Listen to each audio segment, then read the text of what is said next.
Well, howdy there, boys and girls. How we doing? Verdia here. And today, we're gonna play Braid. If you've never heard of Braid, that's a shame. And I hope you enjoy this, because this is one of the best games I've ever played. And it's a downloadable content for like $9 or something like that. Insanely cheap. It's like worth every penny you'd pay for it on Xbox Live, PlayStation 3. I don't think it's on PC, but yeah, this is a quick game. Basically, I'm about to go on vacation to Texas, and so I'm not going to be able to update any of my other projects right now. So I figured I'd do like a quick run through of this, since I can beat it in about under an hour. Probably be about an hour or a little bit more, because I'm going to be reading the text. So yeah, so you guys can sit back and listen to the story, which is also pretty insane. Now, you might know, some of you guys might be veterans to this game and see the constellation. I won't be getting all the stars because that would take me hours. So, I'm not going to do that. But we'll start off with World 2? What the hell is this? Breaking up the sequence here. Jeez. Don't get ahead of yourself. Chapter 2, Time and Forgiveness. So I'm going to go ahead and read the story. It's 7 in the morning. Forgive me if I misstep any words here. It's been a while since I read it. Anyway, let's go. Tim is off on a search to rescue the princess. She has been snatched by a horrible and evil monster. This happened because Tim made a mistake. Not just one, he made many mistakes during the time they spent together, all those years ago. Memories of their relationship have become muddled, replaced wholesale, but one remains clear. The princess turning sharply away, her braid lashing at him with contempt. He knows she tried to be forgiving, but who can just shrug away a guilty lie, a stab in the back? Such a mistake will change a relationship irreversibly, even if we've learned from the mistake and would never repeat it. The princess's eyes grew narrower. She became more distant. Our world, with its rules of casualty, has trained us to be miserably with unforgiveness. By unforgiving too readily, we can be badly hurt. But if we've learned from a mistake and become better for it, shouldn't we be rewarded for the learning rather than punished for the mistake? What if our world worked differently? Suppose we could tell her, I didn't mean what I just said, and she would say, it's okay, I understand, and she wouldn't turn away, and life would really proceed as though we had never said that thing. We could remove the damage, but still be wiser for the experience. Tim and the princess lounge in the castle garden, laughing together, giving names to the colorful birds. Their mistakes are hidden from each other, tucked away between the folds of time. Safe. Alright, guys. So this game is a side-scrolling platformer. And basically, we're just going to get into the tutorial, pretty much, part of it. There's not really a tutorial, but I mean, yeah, I guess there is. So A is going to be our jump button, obviously. You can see in the top left corner, that's the amount of puzzle pieces we need to collect in this level. So for each world, there's about four levels, and they all have a different theme to them. So we see our first puzzle piece down there. This is probably the easiest puzzle piece to get in the game. Boom, it's ours. As you can hear, the music is absolutely fantastic. The music will probably be turned up a little bit louder on this game than, than any other game I do, because it's just music. The only dialogue you're going to be hearing is my own. So these first puzzles are pretty easy. They're pretty much just bounce puzzles, and you might notice something pretty cool about the game is that it's actually quite themed off of Mario Brothers. I mean, if you look at it, it takes a lot from Mario Brothers. However, a lot of people sit here and say that this game is a rip-off of Mario Brothers. First off, I'm sorry, but that's stupid. That's stupid to say. I don't want to say anything harsh, because some of you guys might think the same thing, and I don't like to personally attack somebody I disagree with most of the time. But I have a theory about this game. I do. I have a theory of why it's so, and you'll see it's not just the fact that these guys kind of look like Goombas. It does kind of take a lot from Mario. Now you'll see these two puzzle pieces. We'll come back for them in a bit. I'm gonna try and get through this game pretty quick because I have to leave on a trip. So this one we have to kill all the enemies. So we're gonna leave that guy. we're going to run over here, going to take this, oh shit, ooh, that was close. And then we are going to jump down here, boop. Oh, there we go. And up, and spladoom. And then we get our puzzle piece. Wasn't that easy? Now that we got this puzzle piece, I'm going to go back here, and I'm going to get those other two, because we needed this puzzle piece to get these two. Because we need to pull this over. See how that kind of looks like a platform? So let's pull this out of the way. If we go ahead and put this up in the corner like so... Well, hold on. Let's try that. Too high. Pull it down just a smidgen. There we go. Now let's watch what this guy does. Oh, he walked out on it. Alright, so let's move it away. And... Haha, bitch fell! How you like that, bitch? So now we can use him to get up there. And you can see they kind of adding this shit, you know, very subtly. It's like, oh wow, I just kind of used two things I learned in the... Actually, this is really tough to have known. If you know, I mean, if you just playing the game, it took me forever to figure that out. I was like, wait a minute. You know, I had no idea how to get up here. I was like, this is such bullshit. Alright, then we'll just jump over here. Now, the constellation, the stars I was talking about at the beginning. Now, see this cloud here? Most of you are saying, well, what? It's just a stationary cloud. How do you get up there? Actually, no, it's not. It actually is moving. And one of the stars is on the opposite side of the map, okay? And what you have to do is you have to wait about an hour and a half for this motherfucker to go all the way to the other side. I am not shitting you. You have to wait for this cloud. And it's moving, believe me. You have to wait for it to get to the other side. So, fuck getting the stars in this one. Because if I'm not doing something to completion, I'm not doing it at all. So... I know it's kind of hypocritical when I'm saying I'm beating the game, but I'm not getting the stars. I'm not getting the stars right now because I don't have that time to wait. So, can't get that piece right now, so we're going to have to... Oh, wow, what is this? A lever. Everybody likes levers, especially in platformers. So you're going to want to bring this lever out, and you're going to want to hold it in midair. Just kind of switch it on. Ah, fuck. Oh, I almost went a whole LP without cursing, I think. Alright, let's, Oh! Idiot. Alright, so this is going to get really frustrating later, because I got really frustrated, even though I've beaten this game like 5 times. Shit. I've never failed at this part, I can tell you that. Alright, so now that he comes down, so we'll make sure we don't jump on him. And then we are going to use him as a thing. Now, the main aspect of this game is time, and I haven't even showed that off yet.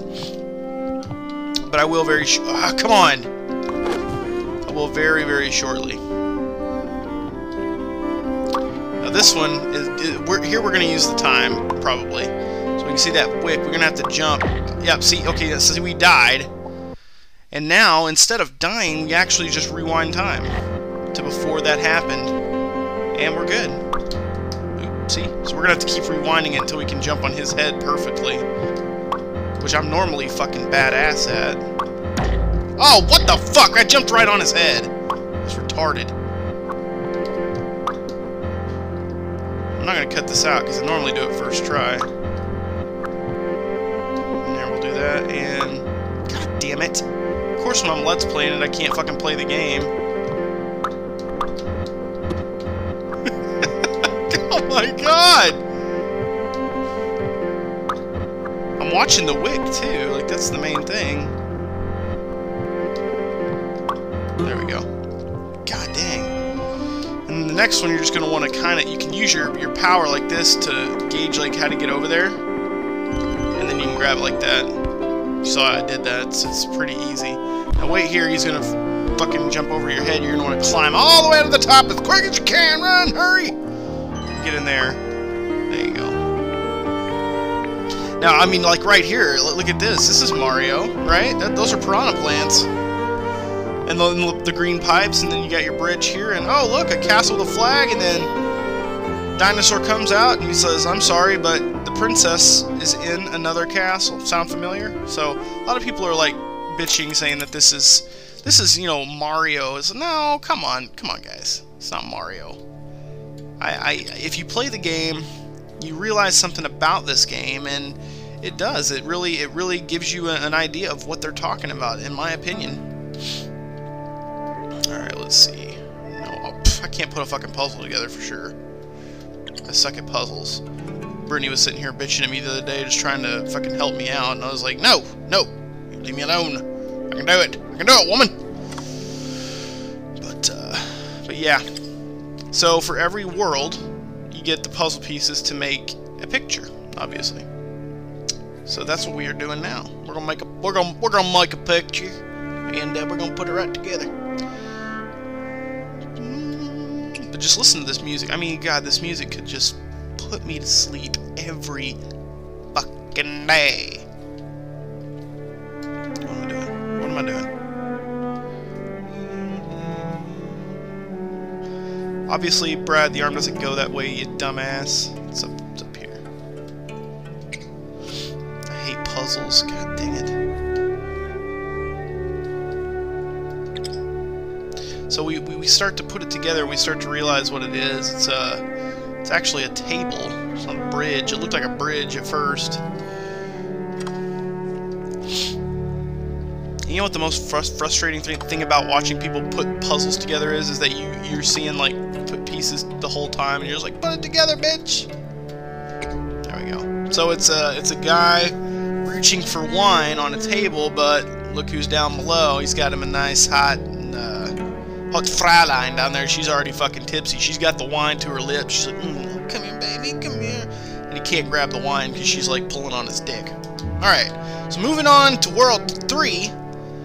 Now we get introduced to things that aren't affected by time. But first, all those years, Tim had left the princess behind. He kissed her on the neck, picked up his travel bag, and walked out the door.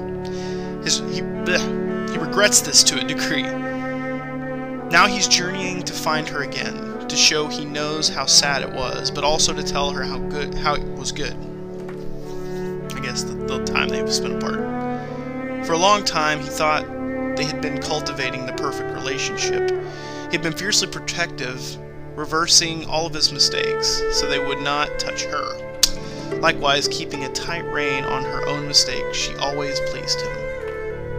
But to be fully coached within the comfort, I think that's couched or coach, I don't care. Within the comfort of a friend is a mode of existence with severe implications. To please you perfectly, she must understand you perfectly. Thus you cannot defy her expectations or escape her reach. Her benevolence has circumscribed you, and your life's achievements will not reach beyond the map she has drawn. Remember that, boys. Guys. Tim needed to be non-manipulatable. I can't say that word. He needed a hope of transcendence. He needed sometimes to be immune to the princess's caring touch. Off in the distance, Tim saw a castle, where the flags flutter even when the wind has expired, and the bread in the kitchen is always warm. A little bit of magic. Alright, so like I said, this map deals with, this board deals with things that aren't affected by time. So as you can see, this key here is glowing green. If we grab that key, and we reverse time, the key now comes with us rather than falling on the ground. It's not affected, and you can see the door is the same. If we reverse time, the door doesn't actually come back, which normally it would. I didn't show any of that in the first world, which I probably should have, but yeah. So we can see that that door here is actually affected by time, or is not affected by time. So we're going to be using that to our advantage. And now, we can just kind of, since this pillar here was coming down, we can just like reverse time back since the key wasn't either, and boom, we got the piece. This world was so, I don't know, for some reason this was confusing to me when I first played the game. Now these, we're going to want to evenly space these out and start jumping on them like this, so that you can see the green clouds obviously aren't affected by time, they're being shot out of the green cannon, so when we reverse time they don't come. So what I do is I normally just see how they're kind of not spaced out evenly. I space them out a little evenly, so you can see those coming, and then boom, now they're pretty much even over there on the side. So they should shoot out in tandem. Oh, no, no, no, no, no.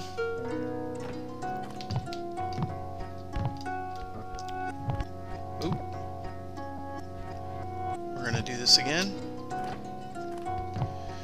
Oh, come on. They're really, like, spaced out oddly. God damn it. You can't jump for shit. They're spaced out oddly this time around. Normally they're pretty even. I don't know. I've been recording for 15 minutes already? God dang. I am slow at this game. So now we're going to keep just kind of... We're going to just kind of... I don't know how to say it. We're going to ease on the time gas. The time gas, there you go. Ease on the time gas a bit, and as long as you keep easing on it, that other cloud will just kind of inch out. So we can't actually reach this this key. So what we're going to do is we're going to turn this, and we're going to reverse time all the way back before that enemy died. We're going to climb up here really quick. Hurry! We're going to let him run in there and get it. Then we're going to take it from him. We're going to steal it from him. Watch. We're not even going to kill him. We're just going to take it. It's mine, bitch. We're going to inevitably kill him. He's going to inevitably die in spikes, but, you know, that's part of life as an evil enemy in a video game, you know, a henchman, I guess. You know, these enemies, it never does explain who they are, for one, or why they're trying to hurt Tim. So, this one here, you're going to want to move this, climb up here, and then stand here for 3 seconds. 1, 2, 3, now run back. Might sound silly at first, but fuck no, it's not. Now we're going to hit the button, and we're going to reverse time, and look, boop. Now reverse time back out. Now shit, I'm going to have to jump down. And there you go. You got yourself some puzzle pieces, bitch! Oh, it's hard to talk about anything but